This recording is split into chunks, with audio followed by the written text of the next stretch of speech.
అధిక బరువు అనేక సమస్యలకు కారణం. సాహితీ యోగా ఆన్లైన్ క్లాసులో జాయిన్ అవ్వండి.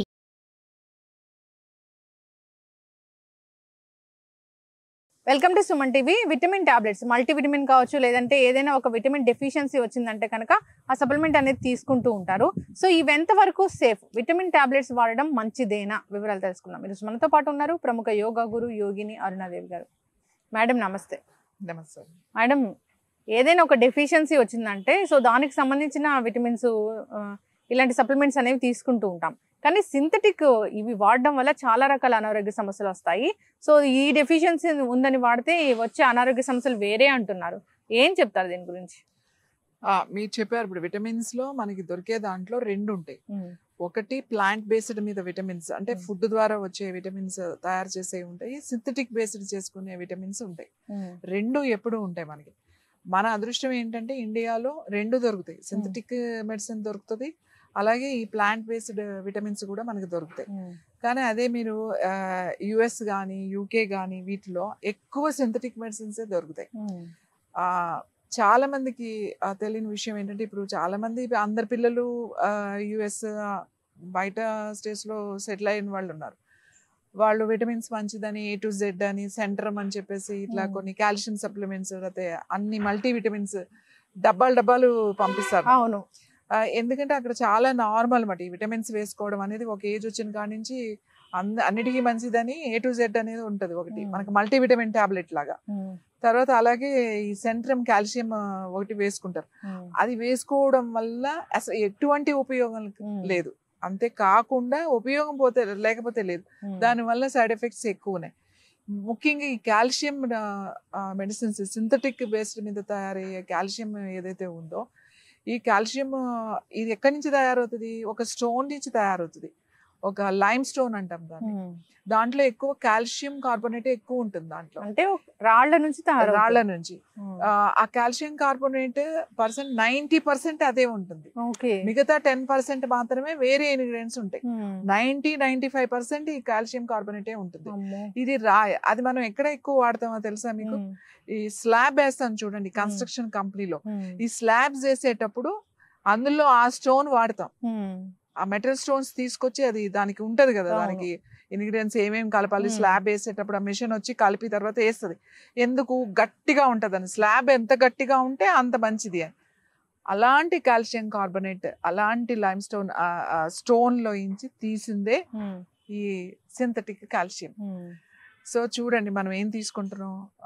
ఎలాంటి ఆ కాల్షియం తీసుకోవడం వలన మనకి ఉన్న కాల్షియం కూడా తగ్గిపోతుంది. ఒకటి, కాల్షియం వచ్చేది ఎలా ఉంటే అది బోన్స్ గట్టిగా అవడం కాదు. ముందు మనకు వచ్చే ప్రాబ్లం ఏంటంటే కిడ్నీస్ లో ప్రాబ్లమ్స్ వచ్చేస్తాయి. కిడ్నీలో ముందు స్టోన్స్ తయారయ్యేది ఈ సప్లిమెంట్స్ తీసుకునే వాళ్ళకి. ఎప్పుడు ఏయో సప్లిమెంట్ తీసుకుంటా ఉంటారు, అది మంచిది ఇది మంచిది. పిల్లలకు కూడా వేసేస్తారు. అవును, ఈ గ్రోయింగ్ ఏజ్ లో మా పిల్లలు బాగా హైట్ అవ్వాలి, కాల్షియం బాగా సప్లిమెంట్స్ ఇస్తే మంచి హైట్ అవుతారు. చాలా మంది అవి సజెస్ట్ చేస్తారు కూడా, కాల్షియం వాడండి హైట్ అవ్వడానికి, లేకపోతే బోన్ స్ట్రాంగ్ అవ్వడానికి సప్లిమెంట్స్ ఇచ్చేస్తూ ఉంటారు. బాగా మనకి కాల్షియం డెఫిషియన్సీ ఉంది, బాగా డెఫిషియన్సీ ఉంది అని చెప్పేసి హై పొటెన్సీ ఇచ్చేస్తారు. ఇవన్నీ కూడా తీసుకోకూడదు. ఖచ్చితంగా కిడ్నీ ప్రాబ్లమ్స్, కిడ్నీ ఇన్ఫెక్షన్స్ రావడానికి, కిడ్నీలో స్టోన్స్ పెరగడానికి, స్టోన్స్ వచ్చి మళ్ళీ వేరే ఇన్ఫెక్షన్స్ రావడానికి అవకాశం ఉంటుంది.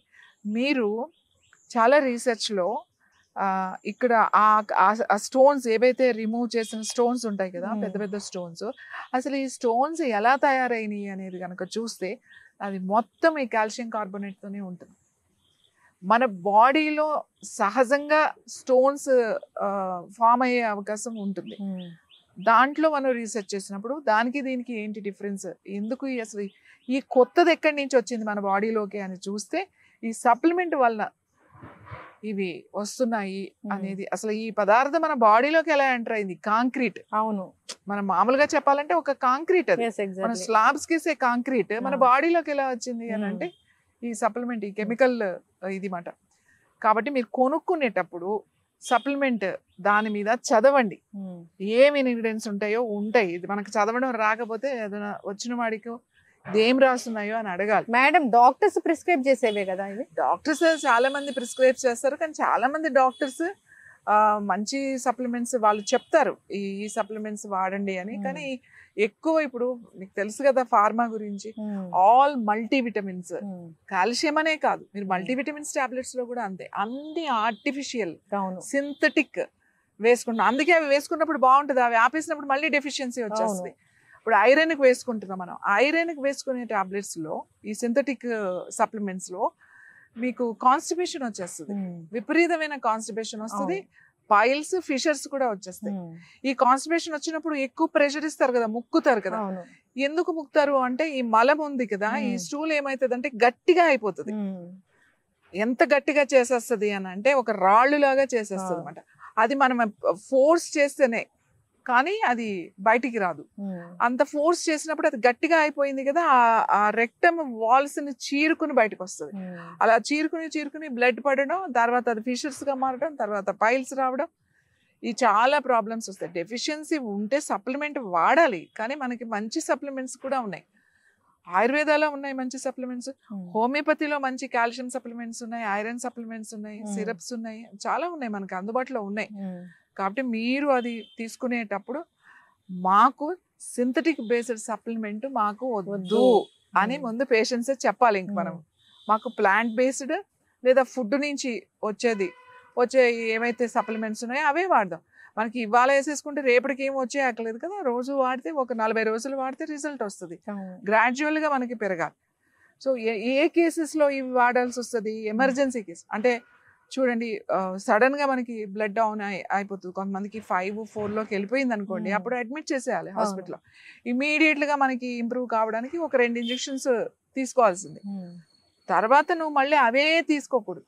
తర్వాత మీరు మళ్ళీ ఫుడ్ ద్వారా, డైట్ ద్వారా సప్లిమెంట్స్ అనేవి మనకి కొన్ని హార్మోన్స్ కానీ, కొన్ని విటమిన్స్ కానీ, కొన్ని ఎంజైమ్స్ కానీ ఓన్లీ ఫుడ్ ద్వారానే వస్తుంది. అది గుర్తుపెట్టుకోవాలి. మనం అన్ని రకాల ఫుడ్స్ మన మీల్లో మనం వచ్చేటట్టుగా మనం చూసుకోవాలి. ఇది చాలా ఇంపార్టెంట్. ఆర్టిఫిషియల్ దాని మీద రాసి ఉంటది కానీ మనం చదవం. ఎప్పుడు డాక్టర్ గారు ఇది ఇచ్చారు, ఈ సప్లిమెంట్ మంచిది అని చెప్పి మనం వేసేసుకుంటాం. అసలు ఎప్పుడు అది దేంతో తయారు చేశారు అనేది మనం ఆలోచించాం. కానీ ప్లాంట్ బేస్డ్ అయితే మనకి చాలా చాలా మంచిది. సింథటిక్ వాడడం వల్ల చాలా ఇష్యూస్. ఇప్పుడు కొత్త రీసెర్చ్లో ఈ కెమికల్ అసలు బాడీలోకి ఎలా వచ్చింది అనేది అర్థం కావట్లేదు. రీసెర్చ్లో చెప్పినవే ఇవన్నీ కూడా. అందుకే యుఎస్, యూకే ఈ కంట్రీస్లో తయారయ్యే సప్లిమెంట్స్ కంప్లీట్ సింథటిక్ సప్లిమెంట్సే. చూడండి ఎంత వెయిట్ ఉంటాయో అవి. ఇప్పుడు కాల్షియం సప్లిమెంట్స్ తీసుకుంటే డబ్బా చాలా వెయిట్ ఉంటుంది. ఎందుకంటే అదంతా రాళ్లే కదా, అదంతా ఒక స్టోన్ నుంచి తీసుకొచ్చింది. ఆ 95% రాయి అది, కాబట్టి అంత బరువు ఉంటుంది. ఆ కాల్షియం సప్లిమెంట్ బరువు ఉండాల్సిన అవసరం లేదు, రాళ్ళైతేనే బరువు ఉంటుంది.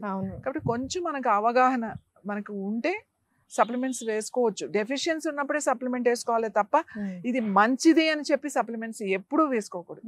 ఖచ్చితంగా మ్యామ్, చాలా చక్కగా చెప్పారు. సో ఈ కరోనా తర్వాత చాలా మందికి అలవాటు అయిపోయింది ఏది మల్టీవిటమిన్ టాబ్లెట్స్ వాడడం, డి విటమిన్ డెఫిషియన్సీ ఉందని వాళ్ళే over the counter of medicine తీసుకోవడం అనేది అలవాటు అయిపోయింది. సో కాల్షియం టాబ్లెట్స్ కూడా చిన్నప్పటి నుంచి రకరకాల డబ్బాల్లో వచ్చేవి. సో అదేదో సంథింగ్ ఫ్లేవర్స్ కూడా ఉండే కాబట్టి అది కూడా అలవాటు అయిపోయింది. కానీ ఆ సింథటిక్ అనేది మంచిది కాదు.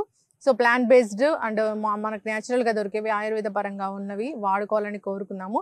సో ఏదైనా డెఫిషియన్సీ ఉంటేనే వాడుకోవాలి. చాలా చక్కటి ఇన్ఫర్మేషన్ మ్యామ్, ధన్యవాదాలు.